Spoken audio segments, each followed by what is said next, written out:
네네. 예.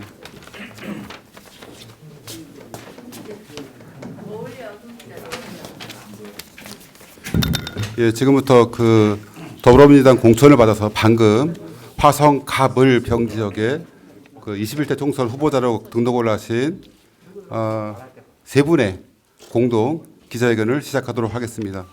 먼저 세 분의 그 발언들을 먼저 발표문을 먼저 듣도록 하겠습니다. 세 분 앞으로 나오시기 바랍니다. 인사부터 해야 되는 거 아니에요? 안녕하세요. 더불어민주당 화성갑 국회의원 후보인 송옥주입니다. 반갑습니다. 네, 을지역 이원욱입니다. 네, 병지역 권칠승입니다.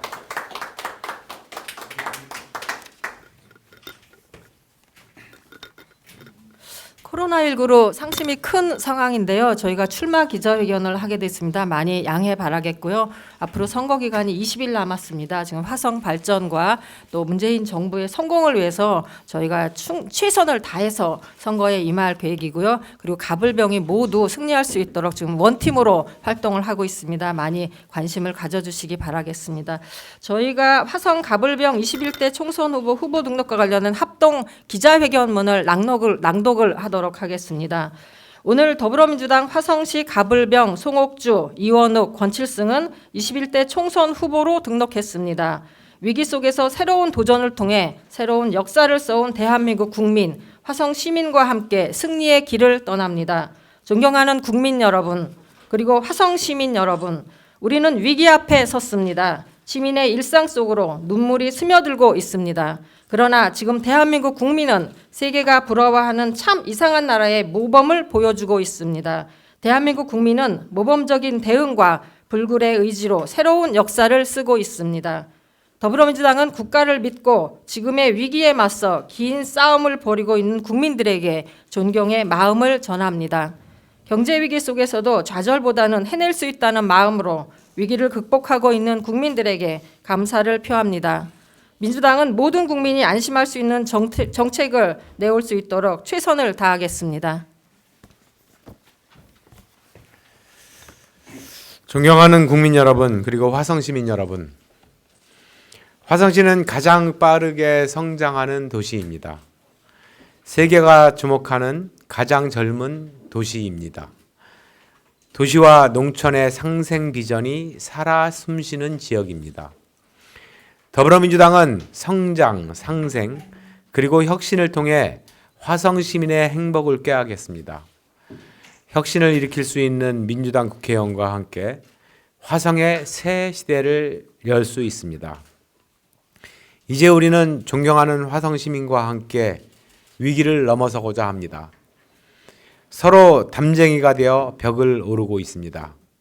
시민의 명령을 받아 국난 극복의 일선에서 반드시 안전한 나라, 우리 아이들이 행복한 도시를 만들겠습니다. 민주당이 책무를 다하겠습니다.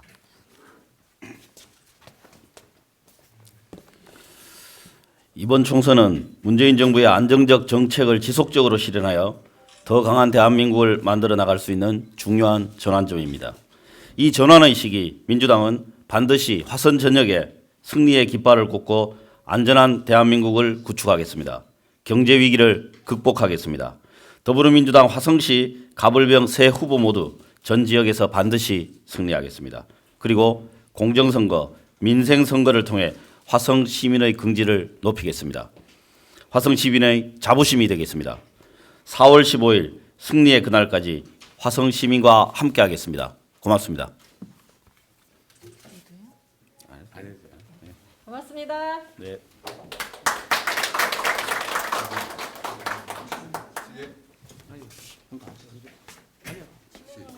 갑을 와. 일단은 잠깐 들어. 여기 계시고요. 혹시 그 이제 세 분 출마하신 분 세 분에게 질문 있으신 분 질문해 주시기 바랍니다. 드리도록 하겠습니다. 이제 송국주 의원님. 예. 네. 그 신안산선 남양 향남 연결 가능한 공약으로 보시는지 또 일정은 어떻게 잡고 있는지 궁금합니다. 그리고 궁공항 폐쇄 또 주요 공약으로 말씀하셨는데 가능한 대책이 있는 건지 두 가지 일단 여쭤보겠습니다. 네, 신안산선의 연장과 관련돼서는 저희가 실무자들의 검토와 또 화성시하고의 지금 협력 관계를 구축하고 있습니다. 얼마 전에 저희가 시민 간담회를 개최를 했는데요. 거기서 구체적인 부분들이 논의가 되고 현실 가능하다라는 그런 결정을 내렸습니다. 그래서 저희가 구체적인 부분들은 추진을 하고 있겠습니다. 예산과 관련된 부분들은 화성시하고 협의를 하고 있고요. 실무적인 작은 부분들은 실무파트와 같이 상의를 하고 있습니다. 다만 요 개통과 관련된 시기는 연장과 관련된 시기는 저희가 서해선 복선 전철의 완공과 또 신안산선의 신설과 관련된 부분들과 시기가 맞물려 있기 때문에 이게 뭐 올해나 내년에 당장 될 수 있는 부분들은 아니라고 그렇게 말씀을 드렸습니다. 군공항 이전과 관련돼서는 지금 군공항과 관련된 법은 이번 20대 국회 내에서는 이제 폐기되는 수순이군요. 21대에 저를 찍어주셔서 재선 의원을 만들어주시면 그 법이 통과되지 않고 논의가 되지 않도록 철저히 막겠습니다. 그리고 제가 지난해 봄에 사실은 이 관련된 토론회를 했는데요. 군공항 이전과 관련된 부분이 아니라 대안이 충분히 있습니다. 군공항과 관련된 부분들이 점진적으로 폐쇄할 수 있는 부분들을 공감대를 형성해 나가면서 이 부분들이 어느 지역으로 이전하는 부분들에 대한 그 정치적인 공세라든지 논쟁이 좀 부식될 수 있도록 그렇게 노력을 하겠고요. 또 한 가지는 그 군공항 이전으로 지금 되어 있는 화홍지구가 천혜의 자원을 가진 좋은 지역입니다. 그래서 그 부분들을 화성시도 같은 의견이고요. 자연보호 녹지, 습지로 지정을 하고 또 더 나아가서는 람사르 습지로 지정을 해서 좋은 화성시만의 천연 자원이 아니라 대한민국의 좋은 자연 환경으로서 보존될 수 있도록 더욱더 노력을 하겠습니다.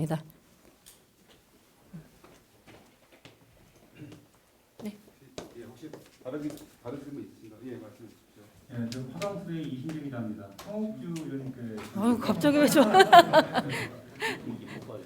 지금 그 화성갑은 진보 후보가 3명, 그다음 보수 후보가 1명이거든요. 네. 그러면은 지금 현재 그 진보표하고 보수표하고 찾아봤을 때 비등비등해요. 그러면은 그 진보 후보들끼리 나름대로 뭔가 교감이나 뭔가 연대를 할 수 있는 그런 목소리가 나올 것도 한데 네. 혹시 그런 교감이 있거나 뭐 앞으로 그럴 교감을 할 계획이 있는지 말씀해 주십시오. 그러게요. 사실은 저도 좀 우려는 됩니다. 사실 이 화성갑 지역에 아시지만 16년 동안 저희 진보 후보들이 당선된 부분이 없습니다. 특히 국회의원 선거에 있어서는. 근데 이번만큼은 가장 희망차기도 하고 반드시 이번에 더불어민주당 후보 그리고 저뿐만 아니라 진보 후보가 당선돼야 되고 그래야 되지만 문재인 정부의 개혁 정책도 성공할 수 있다는 그런 많은 공감대가 형성된 부분인데 구도가 이제 이런 부분이 있어서 많은 분들이 우려해 주는 부분들이 있고요. 또 이게 기자분들과 아시는 분들은 아시지만 어제 사실은 저희가 보도 자료를 배포를 했습니다. 그래서 지금 타당 후보로 나오신 분이 국회의원의 자격이라든지 이 지역의 국회의원으로서를 책임질 만한 자격에 크게 문제가 있는 거로 알고 있습니다. 그래서 그런 부분들이 당선되시면 안 되는 거죠. 그래서 저희가 진보 후보들끼리 단일화를 좀 하자라고 촉구를 한 부분이 있고요. 그를 위해서 뭐 직간접적으로 지금 고민도 하고 많은 분들을 통해서 제안도 하고 이제 그런 부분들이 있어서 그 단일화와 관련된 부분은 좀 지켜봐 주시고요. 한 가지 언론인들께 좀 당부드릴 부분은 단순하게 이게 진보 세력이 3명이어서 구도 때문에 안 되고 있다라는 부분이 아니라 더 진보 세력들이 단일화가 돼서 이 지역이 조금 더 선거에서 이기거나 지역 발전을 위해서 나은 방향의 제안을 좀 해주시는 부분들이 어떨까 싶습니다. 그래서 언론 보도를 그런 식으로 다 해주시면 저희가 단일화하거나 이런 걸 추진할 때 훨씬 더 힘을 받을 것 같습니다. 네. 조사일보의 김경 기자인데요. 지금 권칠승 의원님하고 송옥준 의원님 두 분이 좀 지역적으로 이해 충돌이 좀 있잖아요. 군공항 이전을 두고 그 부분에 대해서는 그 민주당 원팀이라 하는데 어떻게 정리를 좀 하셨는지. 저는 얘기를 했는데 권칠승 의원님이 하시는 이견 없는데. 예, 이제 그게 아주 곤란한 질문인데요. 예, 그 뭐 항공 사진을 보시면 지금 수원 군공항이 있는 위치가 군공항 위치로서 아주 부적절하죠. 주위가 전부 도심지로 이렇게 둘러싸여 있기 때문에 그래서 수원 군공항을 옮기든 폐쇄를 하든 뭐 그런 조치는 당연히 타당한 것으로 보이는데 이게 다시 화성시로 온다는 계획을 가지고 추진을 한다면 화성시에 오는 것에 대해서는 반대하는 입장을 제가 계속 견지를 해왔습니다. 그런데 한 가지 정말 문제가 지금 추진하고 있는 방식, 뭐 지금 기부대 양녀 수원시에서 주장하는 이런 방식으로는 결코 일이 성사될 수가 없습니다. 그래서 이거는 그냥 정치적 이슈로 공방만 있을 뿐이지 실제로 추진될 수 있는 일은 하나도 없습니다. 한 발자국도 못 나갑니다. 그 법 구조가 그렇게 되어 있습니다. 화성시 단체장이 시장이 그 협의에 응하지 않으면 그 이후에 있는 수많은 절차들이 아예 개시가 안 되도록 되어 있습니다. 그렇기 때문에 정말 그 소모적인 논쟁이라고 생각하고요. 만약에 한다면 이거를 국가의 국방적인 국방 정책으로서 새로운 단위에서 논의를 해서 이게 만약에 옮겨가는 그 지역에 대해서 국가적 단위에서 충분한 그 보상이나 어떤 혜택들을 이야기하면서 주민들의 그 공감대를 가지고 추진해야 될 일이지 이게 지방자치단체 간에 뭐 기부와 양녀의 방식으로 한다는 것은 저는 이런 논의는 중단되어야 된다고 생각합니다. 이상입니다. 이현우 의원님도 질문 좀 해주세요. 이현 의원님 질문 드리겠습니다. 네, 이현 의원님 그 기업하기 좋은 나라 규제 개혁 많이 하신다고 입법 활동하신다고 했는데 어떤 입법 예정하고 계신지 궁금하고요. 인덕원 동탄선 조기 착공이 가장 큰 공약으로 보이는데 원래 예정은 언제였고 얼마나 조기 착공하실 계획이신지 궁금합니다. 지금 인덕원 동탄선은 이제 지금은 기본 설계 중이거든요. 일단 설계 시간을 좀 단축할 필요가 있습니다. 그러니까 기본 설계 보통 한 1년, 실시 설계 1년에서 1년 6개월 정도 걸리는데 그 시간을 최대한 단축시키기 위해서 그 국토부나 철도시설공단하고 계속해서 협의를 하고 있습니다. 그래서 뭐 이제 그 원래 기간은 2년 6개월 이후에 착공이 되는 건데 그거를 최소한 6개월 내지는 한 8개월 정도를 단축시키려고 노력을 하고 있고요. 아마도 긍정적 신호가 좀 있으리라 지금 받고 있는데 뭐 실무적인 차원에서 논의하고 있는 모든 것들을 공개하기는 좀 애매해서 지금 발표를 못 하고 있는 상태입니다. 그다음에 규칙개혁과 관련된 거 지난번 제가 여기 출마 기자회견을 하면서도 그때 말씀을 좀 나눴는데 기업하기 좋은 나라 그리고 노동이 행복한 나라 사실은 이제 제가 꿈꾸는 그러한 나라의 모습인데요. 기업하는 사람한테 들어보면은 대한민국에서 기업 못하겠다. 규제 때문에 못하겠고 노동 때문에 못하겠다. 뭐 이런 얘기를 모든 사람이 합니다. 그리고 노동자는 그럼 행복한가? 노동자도 다 불행하다라고 합니다. 심지어 우리 화성에 있는 대기업에 다니고 있는 노동자들마저도 행복하지 않고 불행하다라고 하는데 중소기업 비정규직은 오죽하겠습니까? 그 전체가 어떻게 하면은 한꺼번에 사회적 대타협을 통해서 풀어낼 것인가라고 하는 게 굉장히 중요한 문제인 것 같고요. 자기의 요구만 가지고는 결코 그러한 나라가 만들어질 수 없으리라고 생각이 되고 내가 조금 양보할 수 있겠다라고 하는 심정 그리고 나의 이런 것들이 같이 내재된 대화가 돼야지만 가능하다. 예를 들어 노동의 시장에 있어서 가장 중요한 문제 중에 하나는 실제 정규직과 비정규직의 문제는 그 중소기업에게는 전혀 없습니다. 워낙 노동의 이직률이 워낙에 많아서 중소기업은 뭐 정규직 노동 유연성이라고 하는 문제 자체가 별로 크게 부각되지 않고 있고요. 대기업은 아주 강고한 노동시장에서 단 한 명도 해고하지 못하는 이런 상태인데 왜냐하면 해고되고 나면은 더 이상 돌아갈 곳이 없죠. 그리고 국가에서 해주는 것이 없죠. 그 다음은 자기도 비정규직으로 떨어지고 아니면 자영업을 하든지 이렇게 돼야 되는 건데 그 시장을 깨지 않으면 안 된다라고 하는 것이 저의 기본적인 생각이고요. 그건 아마 민주당 의원님들 여기 송우주 의원님도 계시고 권지수 의원님 계시는데 민주당 의원이라고 하면 대부분 다 공감하고 있는 내용입니다. 그래서 대기업만이 아니고 중소기업 비정규직까지 포함하는 그런 노동시장을 어떻게 평등한 구조로 만들 것인가라고 하는 것이 제일 중요한 문제. 노동시장에서는 그리고 규제개혁과 관련해서는 지금 대부분의 법들이 포지티브 법으로 돼 있지 않습니까? 규제와 관련된 것이 요거는 해라, 요것만 해라, 요것만 해라 이렇게 돼 있는데 미국 이라든가 선진국 특히 4차 산업혁명 시대에 들어서면서 그 법안의 내용이 네거티브 법으로 바뀌고 있거든요. 급격히 바뀌고 있습니다. 요거는 하지 마라. 나머지는 하지 말라는 거 빼놓고 다 해라. 대신 문제가 발생했을 때 너네가 책임져라. 이런 게 이제 네거티브 법이죠. 우리 4차 산업혁명 시대에 법률 체계 전체가 그런 식으로 바뀔 수 있다. 바뀌어야 된다라고 하는 거에 대해서 정부에서도 공감을 하고 있는데 속도가 좀 늦습니다. 제가 지난번 3월 초에 대정부 질문하면서 기재부 장관에게도 경제부총리에게도 도대체 그 규제 개혁한다고 했을 때 이제 정부에서도 계속 얘기를 하고 있는데 그거를 위한 실무 태스크포스라든가 용역 같은 걸 낸 적이 있냐?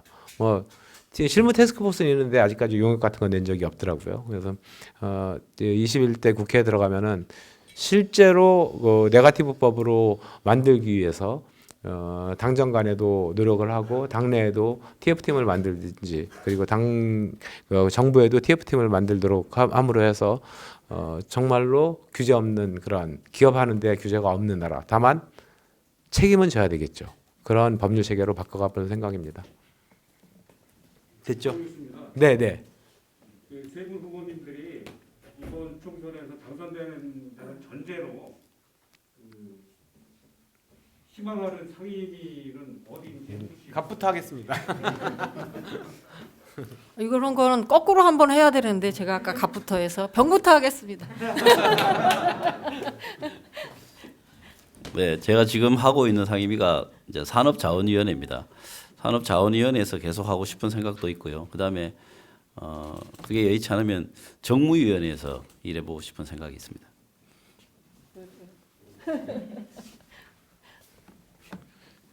저희 화성시가 제일 수십 년간 경제성장률 1위 도시고 모든 곳이 파헤쳐지고 신도시가 저희 지역은 100% 신도시 지역이고 갑 지역에도 향남 병 지역에도 봉담 신도시 등등 그다음에 무지하게 많은 인프라가 깔려야 되고 이런 곳이지 않겠습니까? 그래서 저희 3명 중에 1명 정도는 국토위에 반드시 있어야 된다라고 생각이 되고요. 그리고 만약에 제가 역할을 할 수 있다라고 한다면 하고 그 세 분 나머지 2분 의원님들과 상의해 가지고 화성시에 정말로 필요한 그 상임위가 무엇인가라고 하는 거를 좀 결정해 보려고 합니다. 예, 그 사실은 다른 데서는 제가 갑질을 하는데 상임위는 갑질을 못할 것 같아요. 화성갑이 워낙 도농복합 도시에 아주 민원도 많고 여러 가지 현안도 많아서 사실은 그런 상임위를 정하는데 사실은 주민들의 요청이나 이런 현안 같은 거를 저는 고민을 해야 된다는 생각이 듭니다. 그래서 여러분들께서 말씀을 하시는데요. 저는 요 상임이다라고 지금은 딱 말씀은 못 드리고 여러 가지 관련된 제반 조건들을 충분히 고민을 해서 상임위를 정하고 아까 이원욱 의원님 말씀하신 대로 화성 가불병이 지금 원팀으로 돼 있기 때문에 상임위도 마찬가지로 그런 걸 좀 조화롭게 고민할 필요가 있다고 생각을 합니다. 네. 저만 솔직하게. 나 이거 솔직하게 얘기했잖아. 국토위. 수고하시는 있으신가요? 예, 저 경기 탑뉴스의 박봉석 기자입니다. 우리 권칠성 의원님과 송옥주 의원님 두 분에서 가위바위보를 해서 답변을 하시면 될 것 같은데 왜 그러냐면 이원욱 의원님은 신도시로 다 형성이 되어 있습니다.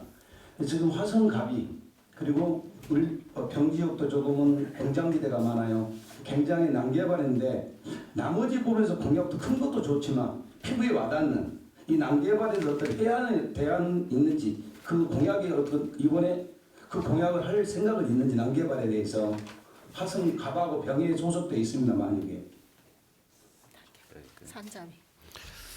이 부분에 대해서 제가 이제 토론회도 하고 그랬었습니다. 대안도 찾았는데 이제 현실적인 문제와 이상적인 문제가 이제 부딪혀서 실행은 어중간하게 되고 있는 게 현실이라고 보는데요. 개별 입지를 막는 수밖에 없다라고 하는 게 결론입니다. 그게 결론인데 그 개별 입지를 그 어느 한 순간에 이제 즉각적으로 시행할 경우에 많은 이제 부작용이나 또 감당하기 어려운 좀 혼란들이 좀 있을 겁니다. 그런 부분 때문에 당장 실행을 못 하고 있지만 결국에는 개별 입지를 엄격하게 제한하는 방식으로 제도가 정비돼야 되지 않겠나 이렇게 생각하고 있습니다. 저도 그냥 짧게 얘기를 하면 새롭게 진입되는 난개발에 대한 부분도 있긴 하지만 이미 난개발이 진행되어 있는 부분들에 대한 대책도 저는 필요하다고 생각을 합니다. 제 고향이 장안 석포리인데요. 석포리 지나가면 가슴이 철렁 내려앉도록 그 우리나라 이게 나라에서 난개발 몇 대 지역 중에 하나로 지금 손꼽히고 있는 부분들이어서 좀 부끄럽기도 하고 안타까운 부분들이 사실은 있습니다. 그래서 그런 난개발을 좀 하기 위해서는 뭐 경관이나 미관 같은 부분들도 좀 약간 조정할 필요가 있겠고요.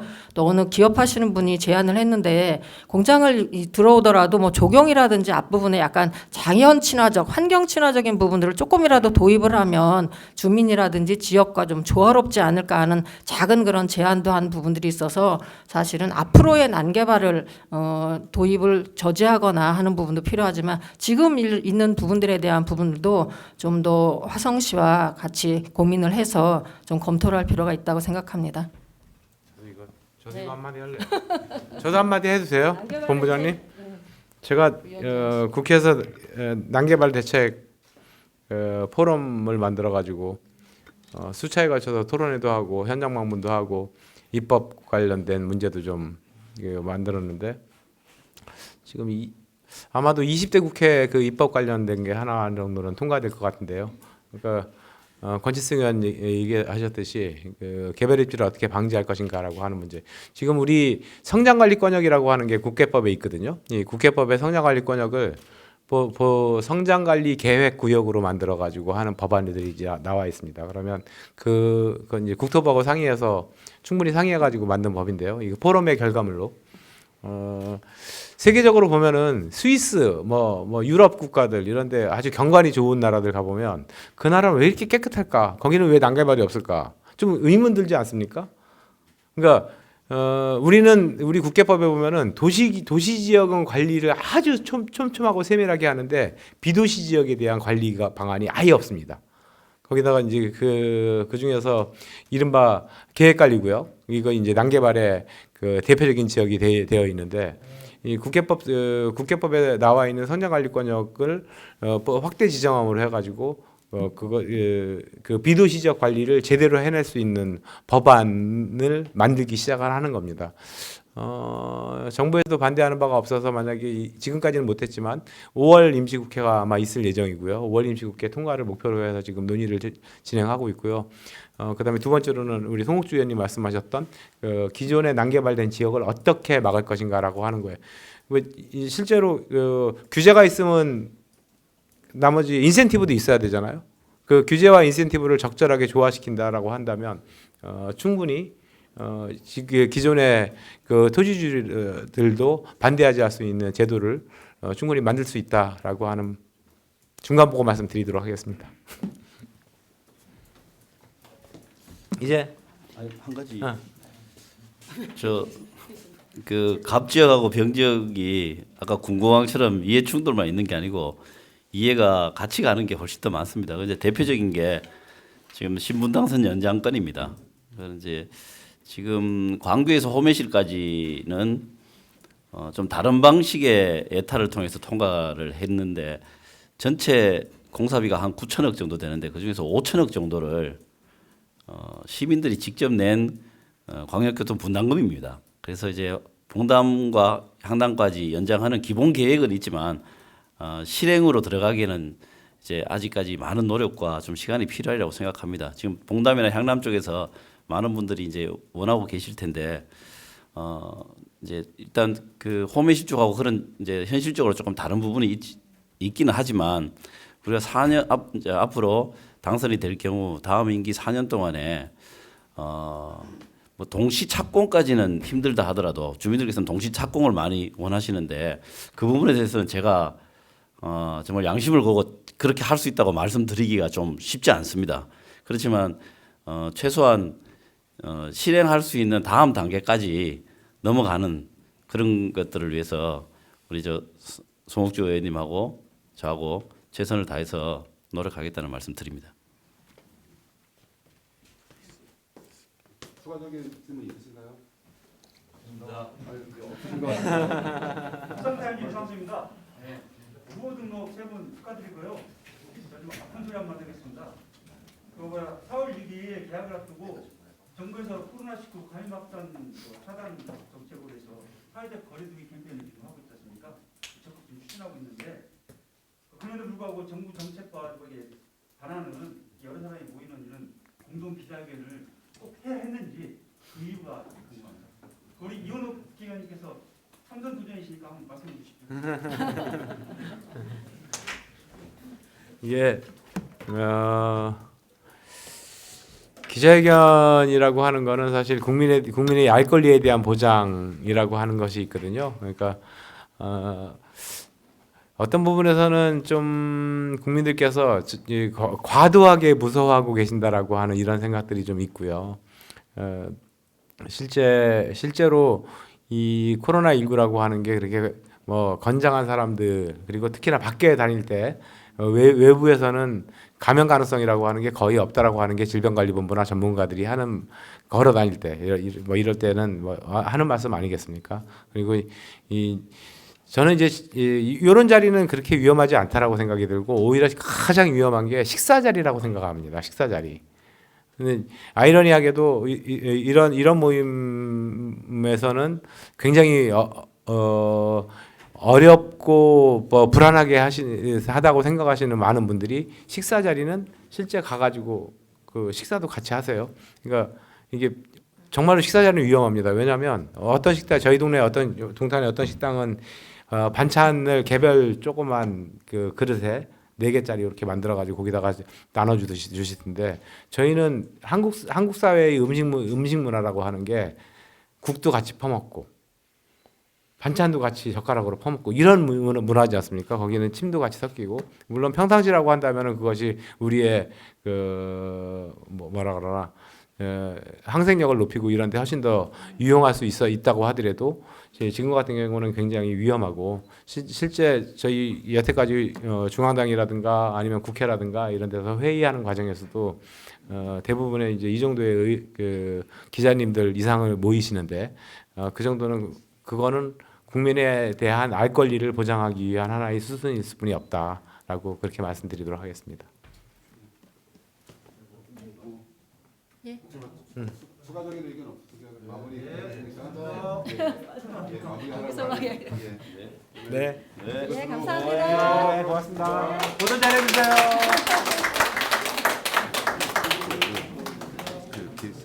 화성실 화이팅! 신분당선 연장 안전하자!